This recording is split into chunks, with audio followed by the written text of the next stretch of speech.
Coming up on today's show, we're going to discuss a pretty wild internet rumor slash idea of signing Nick Foles if shit hits the fan with Desmond Ridder. So we will unpack that. Plus, we're going to do a film review of Netflix's quarterback series that did 8 episodes. Well, really 7 episodes on Marcus Mariota. So we'll unpack that show because I thought it was a really good program. Looking forward to another edition of it. But before we get to all of that, help us grow our channel by sharing today's video. If you click the share button, share to Twitter, tag producer Rolly at Nick Roloff. That's his handle right there. And we'll give you a shout out on a future Falcons Today. So follow those steps. Send it to a friend, send it to a family member, and you can get on screen for a future episode.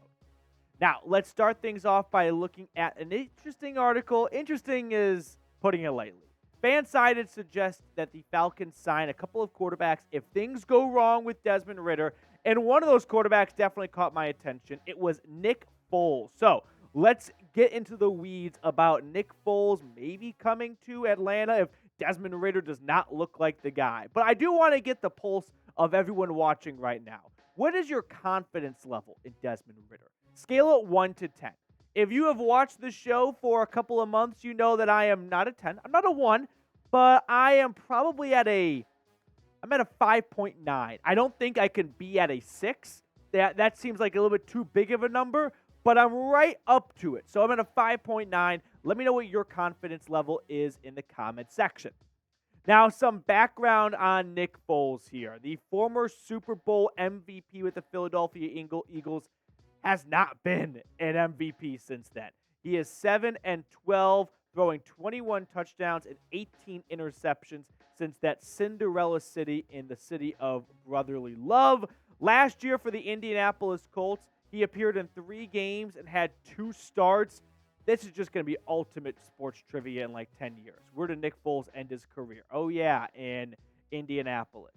But I want to share a little quote from Nick Halden's article about signing Nick Foles. Foles is clearly not a starter at this point in his career, but if Ridder fails or struggles and Atlanta wants to add depth to the position, Nick would make sense. Foles thrives when there are 0 expectations, and Atlanta would have just that if they are forced into a situation where they have to add to the position. And I don't disagree with what Nick is saying right there, but you just can't do this to Falcons fans. You just can't go from Marcus Mariota to Nick Foles. Sure, everything Nick said checks out, right? If Ridder's not the guy and Arthur Smith makes a move to move on from him, I wouldn't be shocked if they add a quarterback or, if God forbid, Desmond Ridder got hurt. Sure, Nick Foles, as far as available quarterbacks go, might be one of your better options. But I don't care if it all makes sense. I don't care if the math is mathin'. You can't go from Mariota to Foles. That is signing up for a lot of empty seats at Mercedes-Benz. It's just not acceptable. And I know that makes a lot of pressure. It makes things tough for Arthur Smith and Desmond Ridder, but that's the reality. Like, you are going to put this franchise in major irrelevancy mode if they go from Marcus Mariota one season to Nick Foles the next season to who knows what the next season. So you just can't have it. It's not sustainable. It's not doable.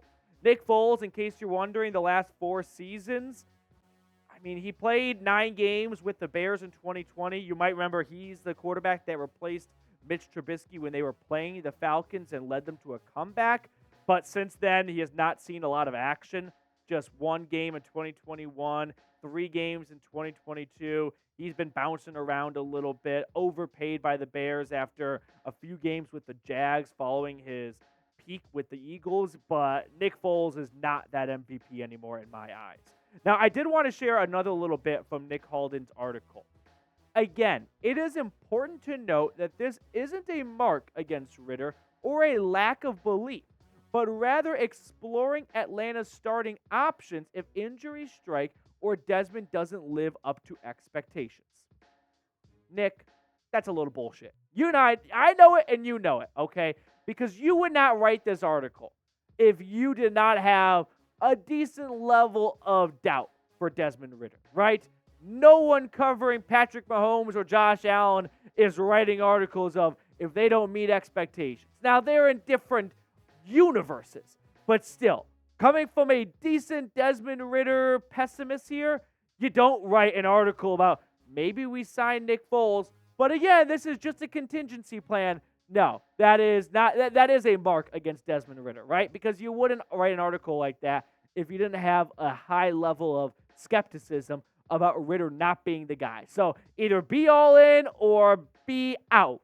But don't do this Switzerland game of, but again, this is only if Desmond Ridder is not the guy, which I'm not saying he won't be, but just in case, and he might get hurt. No, this was not about Desmond Ridder getting hurt. And I'm in the same boat of you. I have a level of skepticism. So I don't knock the idea of maybe there is an outside quarterback who could come in. That's not a wildly far-fetched idea for a guy who only has 4 starts under his belt, a former day 2 draft pick. But let's not play this little tango of, again, it's not a mark against Desmond Ridder. Of course it's a mark against Desmond Ridder. You're talking about signing Nick Foles or Carson Wentz, 2 guys that have been bums the last 2 years in the NFL. Don't play this little half-in, half-out game with me. So with that being said, let's talk about Desmond Ridder a little bit here because he is gearing up to be the Atlanta Falcons starting quarterback in 2023. 4 starts under his belt in 2022. Finished the year off with a 708-yard quarterback throwing performance and 2 touchdowns. Now, we got to see Ridder start 4 games in place of Marcus Mariota, who we will talk about later on in the episode when we break down Netflix's quarterback film series. But in those 4 games, I saw growth from week to week. First game against the New Orleans Saints, 50% completion percentage, 97 yards. I remember he did some things with his legs, didn't get a ton of help for a rookie quarterback starting midseason. But by the end, he threw 2 touchdowns and 224 yards, which is good. No, say something nice about Desmond Ridder. Those are nice numbers. It did happen to come against the Bucs in Week 18, who had already clinched their playoff spot and happened to rest all of their starters. But still, hey, 2 touchdowns, that's very nice. So if you are buying in on the Desmond Ridder hype and you are ready for Week 1 against the Carolina Panthers, because I can tell you this much. Whether Desmond Ridder is good, great, bad, or ugly does not matter.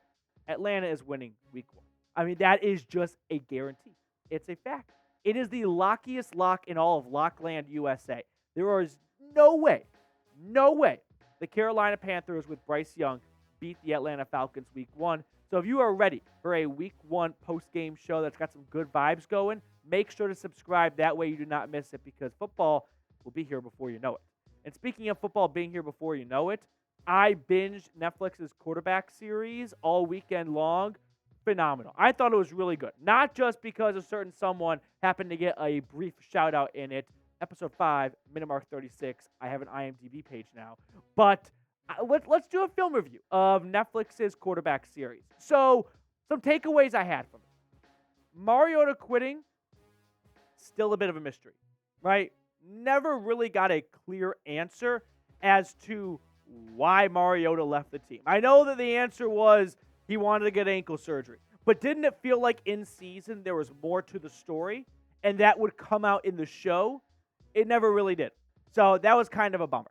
The second takeaway I had, it was just not a good decision by Netflix to pick Mariota. And it's mostly because if they picked a quarterback that was better, it wouldn't have just been Patrick Mahomes the last episode, right? I think they were going for the approach of 3 quarterbacks in 3 different tiers, coming with 3 different expectations and all. But to be honest with you, it was fun to see the Falcons because it's always fun to get like B-roll shots of your favorite team's facilities and whatnot and see players and coaches mic'd up and learn a personal side of things. But Mariota, I definitely learned a lot about the guy, but I still think it would have been more exciting if, would you rather have Mariota or Josh Allen on there? Tell me it would not have been fun to see like going back and forth between Josh Allen and Joe Burrow and Patrick Mahomes. So I get what Netflix was trying to do. My guess is when they do this round 2, they're going to go with 3 hierarchy names and not force a tier 3 quarterback just to kind of get 3 different vantage points and points of view. So not ideal by Netflix there. Point number 3 here, and then after that, we got an awesome deal with Fanatics we'll share with you guys. But I'm a big fan of Arthur Smith. So Arthur Smith came across to me as a awesome coach in this series here. I thought we saw a lot from Arthur Smith. We learned a lot about Arthur Smith. Again, the focus was, of course, Mariota, but still, I think Arthur Smith came across as one of the brighter football minds, and again, when all you get to see from him is the wins and losses and the post-game conferences and everything like that, you don't get to get a human element of it. And I thought Arthur Smith definitely showed a lot more of a personal side, and it was enjoyable learning more about that side and hearing him talk about Mariota and whatnot. Outside of the Falcons, Cousins is one tough SOB. I think Kirk Cousins showed that he played through a lot of injuries last season, and he's still a bit of an oddball, kind of, right? It wasn't someone I'd want to hang out with necessarily, but I liked his quarterback room. If you watch the show, there's a lot of spoilers, so it's a little late for this here, but he had that quarterback room with a little Murphy's door behind it, and I thought Kirk Cousins came across a lot better. I think if people had an opinion on Cousins before watching the show, after the show, they probably like Cousins a little bit more. So Cousins, I think, got some brownie points in my eyes. Brittany Mahomes, we knew this, but this really solidified it for me. She sucks. I don't know how Mahomes puts up with it. I mean, I know it's a football player's wife, and all wives are kind of like that and whatever. You know, they're very passionate for their husbands and things like that. But Brittany Mahomes, Jackson Mahomes, they've always annoyed me. They've annoyed the entire country. And if you thought watching the show coming out of it, you're like, you know what? I have a whole new, profound respect for her. Got a different angle. No, still annoying as fuck. Now, what's pretty good to me is the Falcons retro t-shirt deal, which, by the way, supplies are running short. So this deal's not going to last forever. The sale won't last forever. So get it today by going to chatsports.com/ATL retro. That link's in the comments and the description of today's video. So if you are looking to up your Falcons wardrobe, get this awesome Falcons retro t-shirt. That link's in the comments and the description of today's show. So if you've watched the show, now I want to get your grades on it. A, B, C, D, or F. I'm going to give it a solid A-. I really liked it. I thought it was very enjoyable. Sure, it's not a season that Falcons fans will want to remember and cherish and, watch over again. But still, it was always fun. It's always fun to see behind the scenes for your team. That's why getting Hard Knocks, I think, is one of the best things for a fan because you get to see more of a personal side for all of your heroes. And I definitely learned a lot about Mariota. And I will add this, and I should have mentioned it when we did our review. I feel a little bit like an asshole when I was calling for Desmond Ridder to start over Mariota. And I didn't even know at the time his wife was going into labor, about to give birth. So when you have that human element added to it, you take a step back and you go, oh, yeah, they are people like you and me. And while it's fun to just roast them endlessly on Twitter or in the YouTube comment section or on a YouTube channel, it is a good reminder of try to keep in mind these are human beings. And if you want to critique their performance on the field, knock yourself out, but don't get too carried away with it. Now, we are ready for our draft. Today's draft is kind of in honor of the Netflix quarterback series. Quarterbacks you do not want to hang out with. Now, producer Rolly is busy doing a live show with the Raiders report over Josh Jacobs not getting a long-term deal. So his partner in crime, Tyler Smith, who's been living on his couch the last 2 weeks, is filling it today, right? That is correct. I've been living in Hotel Rolly. We got to get the microphone first, buddy. Oh, yeah. Living in Hotel Rolly. So we got Tyler Smith entering week 2 here, and he already forgot to pick up the mic. So it's only uphill from here. Yeah, it's only uphill from here. Okay. I moved into my apartment today, and I've been living in Hotel Rolly for the last 2 weeks. So it's the least I could do is draft, right? Yep. So you are just announcing the picks for Rolly. These are Rolly selections. So Rolly had the 1-1, and here's who Rolly picked as someone he does not want to hang out with. Derek Carr. Interesting. I personally, I don't think I'd go 1-1 Derek Carr, but Rolly must know something that I don't. Must be a guy that you really don't want to hang out with. Yeah, Derek Carr is kind of a weirdo. I like this selection by Rolly. During Hard Knocks, I did not get a good vibe. My first pick was Russell Wilson. I also should add the caveat, we only did projected starting quarterbacks, so just the 32 starting QBs. Otherwise, this could have changed things. But Russ has always been just too big of a cornball, and I kind of get the sense that he's an awesome person. He does a lot of great charitable things, but every now and then I get the impression of kind of thinks he's above you, and he is above me. He's an NFL quarterback, and I'm an overweight 25-year-old. But he doesn't have to remind me about that, so that's why I would not want to get a beer with Russ.